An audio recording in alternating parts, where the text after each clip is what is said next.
teman-teman, balik lagi di channel aku. Nah, kali ini aku akan ngebahas tentang gimana sih caranya supaya teman-teman bisa sekolah bahasa di Taiwan. Karena banyak banget nih dari teman-teman semua yang nanya sama aku, gimana sih caranya sekolah bahasa Taiwan. Nah, apa aja sih diperluin, apa aja sih perlu siapkan. Nah, di video kali ini aku akan ngebahas semuanya. Jadi, buat teman-teman yang penasaran, simak video aku sampai akhir ya.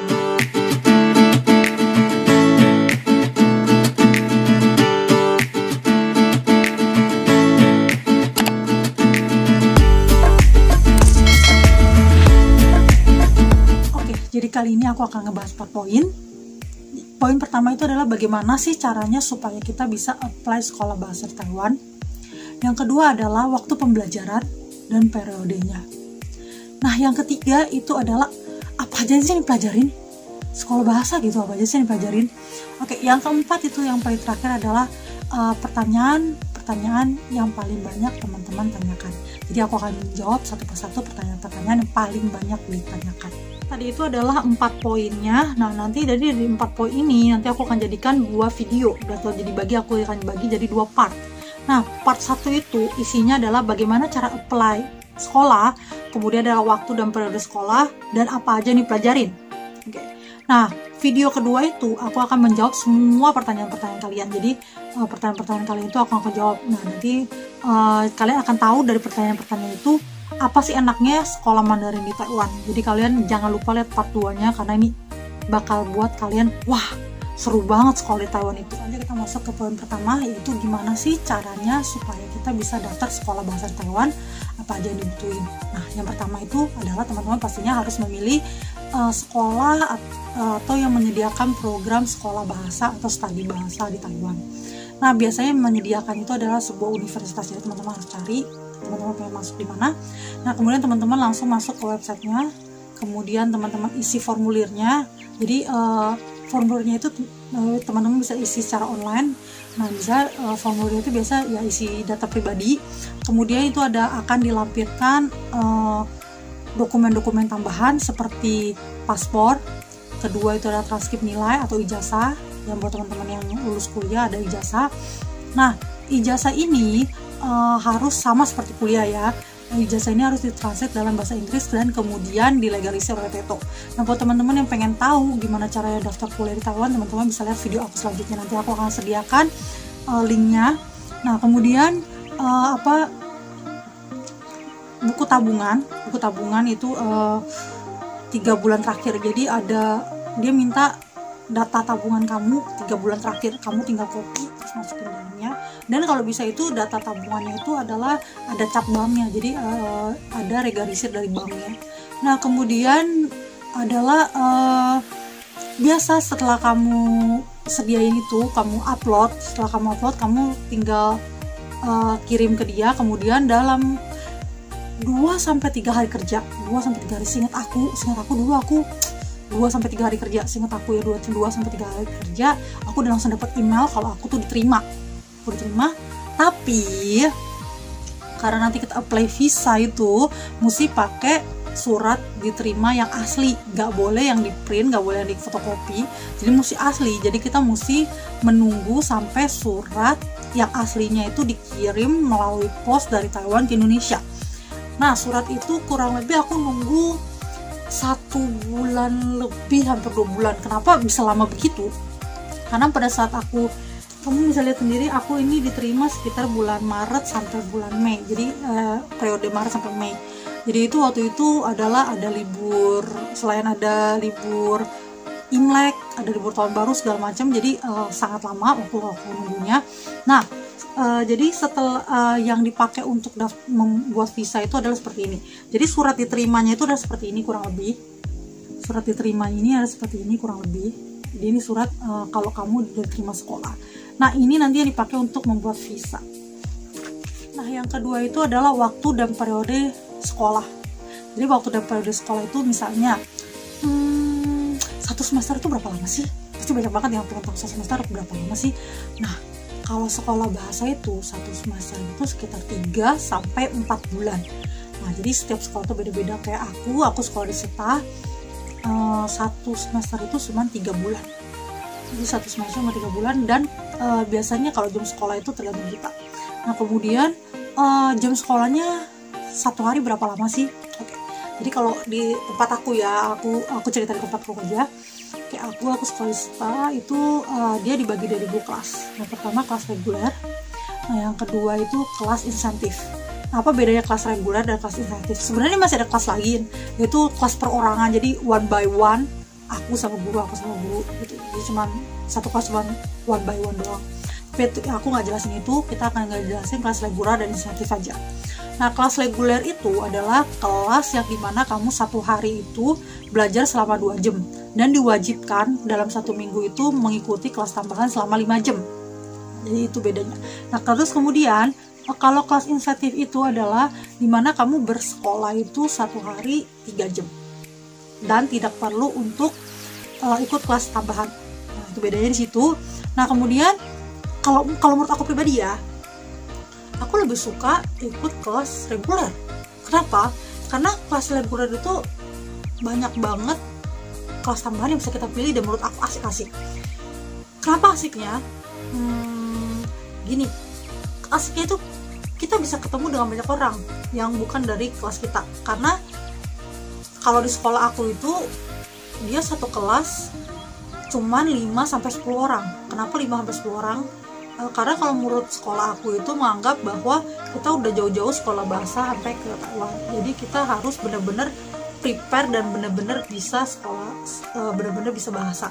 Jadi dia akan kalau setiap kali ada pertanyaan atau percakapan, dia akan satu-satu suruh kita ngomong, satu-satu suruh bikin kalimat. Jadi walaupun dia kelasnya reguler tapi intensif banget. Nah, kemudian kalau kita kelasnya reguler, selain itu kita punya keuntungan, selain ketemu banyak teman-teman, kita bisa ke perpustakaan untuk kerjaan PR. Kenapa aku suka banget ke perpustakaan kerjaan PR? Karena gini, di perpustakaan itu akan ada guru pembimbing. Dia akan duduk ke satu meja. Jadi misalnya kita ada PR yang kita nggak ngerti, atau misalnya kita nggak ada waktu bertanya di kelas, jadi kita bisa bertanya ke guru pembimbing yang ada di perpustakaan itu. Misalnya kita ada PR nih, kita suruh bikin kalimat dengan kata apa, kita kurang paham dengan kata ini, jadi kamu bisa langsung nanya ke guru pembimbing ini, oh saya ada kata ini nih tapi saya kurang ngerti, saya bingung, saya mau bikin kalimat itu seperti apa. Nanti dia akan jelaskan, oh kata ini artinya seperti ini, kalau kamu bikin kalimat saya kasih contoh seperti ini. Terus nanti dia akan suruh kamu bikin kalimat. Nanti dia akan menarik kamu untuk supaya kamu bisa berusaha untuk buat kalimat dengan kata tersebut. Jadi dia akan membimbing kita. Nah, selain itu adalah selain ke perpustakaan ada juga ruang audiovisual. Nah, ruang audiovisual itu seperti apa? Ruang audiovisual itu kita di sana disediakan banyak komputer, dan kemudian kamu di sana itu bisa mengerjakan tugas-tugas PR. Selain PR, kamu juga bisa di sana belajar mendengar. Nah, gimana cara belajar mendengar? Di sana itu akan ada yang namanya video-video atau DVD film. Tentunya film dengan bahasa Mandarin tentunya ya, yang bisa kamu pinjem dan kamu dengar di ruang audiovisual itu. Jadi filmnya kalau menurut aku film-filmnya sih oke banget, dan film-filmnya itu yang film-film yang ada sih film jadul tapi yang lumayan cukup terkenal lah. Terus kemudian ada juga film-film baru. Kalau menurut aku ada satu kelas yang menurut aku paling suka banget sama kelas ini, yaitu adalah Changhe Xue Zhongwen. Changhe Xue Zhongwen ini itu adalah kita lausenya itu, gurunya itu akan memberikan satu buah lagu yang mungkin pada zamannya itu sangat terkenal, atau sekarang lagi populer. Nah, dia akan nyanyi, kita akan nyanyi sama-sama, kita akan belajar bernyanyi sama-sama. Kemudian kita akan diajarkan setiap kosakatanya itu artinya apa. Jadi kamu selain bisa bernyanyi, kamu juga akan tahu arti dari lagu ini tuh ini loh gitu. Jadi menurut aku ini keren banget. Dan biasanya gurunya ini akan bilang, kalau kalian ada dengar lagu apa yang kalian suka, kalian bisa email saya. Dia akan kasih email dia, kamu bisa email saya, nanti saya akan carikan lagunya, terus kemudian kita akan belajar sama-sama. Jadi menurut aku ini keren banget. Terus kemudian masih banyak kelas-kelas lainnya lagi. Nah, misalnya nih, kamu pasti bingung dong, lah 1 minggu mesti ikut 5 jam kelas tambahan. Lah, dia gimana tahu kita ada kelas tambahan apa enggak? teman-teman gak usah khawatir, ada caranya. Jadi teman-teman setiap awal bulan teman-teman akan dapat yang namanya ini. Setiap awal, bukan setiap awal bulan sih, awal semester teman-teman akan dapat yang namanya ini. Ini kenapa aku masih ada sebenarnya, setiap semester ini akan dibalikin ke dosen, bukan dosen, mohon maaf, maksudnya ke guru.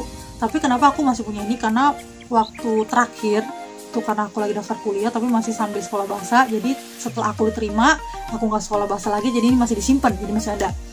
Nah jadi pada awal semester, biasanya pada awal semester dia akan membagikan ini. Nah jadi setiap kali yang 1 jam atau 2 jam di satu tempat, misalnya ruang audiovisual atau perpustakaan atau sangke Xiezhongguan atau kelas-kelas tambahan lainnya, dia akan ada cap. Jadi tanggal berapa kamu, aduh ada namanya, mohon maaf ya. Jadi tanggal berapa, terus kemudian kamu ikut kelas apa, dan kelasnya itu berapa jam. Jadi dia ada akumulasinya. Jadi dia akan tahu kamu minggu ini udah cukup full belum. Dan nanti biasanya setiap 1 bulan sekali atau seminggu sekali tergantung gurunya, dia akan periksa ini. Dia akan ngasih, oh kamu kelasnya belum cukup ya, oh kamu kelasnya butuh ditambahin lagi ya. Jadi langsungnya ingetin kamu. Oke, jadi ini adalah jam-jam pelajaran sekolah bahasa. Pasti banyak teman-teman yang bingung, belajar Mandarin Taiwan apa aja sih yang dipelajarin, ya kan? Nah sebenarnya ada 4 hal yang dipelajarin selama kamu belajar bahasa Mandarin Taiwan.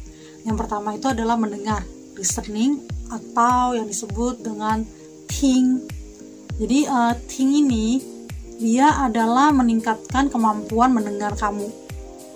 Biasanya itu meningkatkan kemampuan mendengar itu biasa dari misalnya kayak dikte, ya sama kayak anak TK, belajar anak TK gitu, dikte gitu kan, Ibu Ani pergi ke pasar, nah, tapi itu dalam bahasa Mandarin gitu kan. Nah selain dikte biasanya dia juga akan ada misalnya kayak tadi gitu, misalnya lagu atau audiovisual segala macam seperti itu. Kemudian yang kedua itu adalah speaking atau berbicara atau suo. Nah suo ini atau berbicara ini adalah meningkatkan kemampuan berbicara kamu dalam bahasa Mandarin, ya kan? Nah berbicara itu seperti apa? Ya sama kayak yang tadi aku ceritain, bahwa karena dia setiap kelas itu cuman orangnya cuma sedikit, bisa kehitung sama jari tangan nih. Jadi setiap kali ada kata atau kosakata, kadang gurunya itu bisa bilang, oh kamu coba bikin kalimat. Jadi dalam 1 hari pelajaran 2 jam itu, nama kamu itu bisa dipanggil berapa kali gitu loh. Jadi entah itu untuk denger atau untuk bikin kalimat atau untuk membaca gitu kan. Jadi bisa dipanggil berapa kali, misalnya oh kata ini kamu bikin kalimat, oh kata ini kamu bikin kalimat. Jadi seperti itu. Jadi ya siap-siap aja, kamu mesti punya siap mental, mau nggak mau harus ngomong seperti itu. Nah yang ketiga itu adalah membaca atau reading atau membaca atau reading ini itu adalah meningkatkan kemampuan kamu dalam membaca dalam bahasa Mandarin tentunya, ya kan. Nah gimana cara meningkatin kemampuan kamu dalam berbahasa Mandarin dalam hal membaca? Biasa kita akan dikasih dalam setiap semester, kamu akan dikasih buku pelajaran seperti ini, dan di dalamnya itu biasanya dia ada yang namanya cerita. Dia namanya ada cerita seperti ini. Nah cerita ini biasanya itu dia akan, gurunya itu akan suruh kamu gantian membaca, misalnya nih dari si ini sampai si A, terus kemudian gantian si B, kemudian gantian si C. Jadi misalnya setiap paragraf atau setiap kalimat atau setiap bait, si A yang baca, bait kedua si B yang baca. Jadi dia akan bergantian. Jadi dia akan mengasah kemampuan kamu dalam membaca. Nah yang keempat adalah menulis atau writing atau shi. Nah ini adalah meningkatkan kemampuan kamu dalam menulis dalam bahasa Mandarin. Nah gimana cara meningkatkan kemampuan kamu dalam menulis dalam bahasa Mandarin? Nah sama seperti yang lainnya, kamu di sini akan diminta untuk membuat karangan kalau kamu ada tugas-tugas atau PR yang kamu suruh menulis, mengarang, segala macam segala sesuatu. Jadi tulisanmu itu kalau salah dia akan betul. Sampai di sini aja video aku kali ini tentang asiknya sekolah bahasa dan gimana caranya sih sekolah bahasa di Taiwan.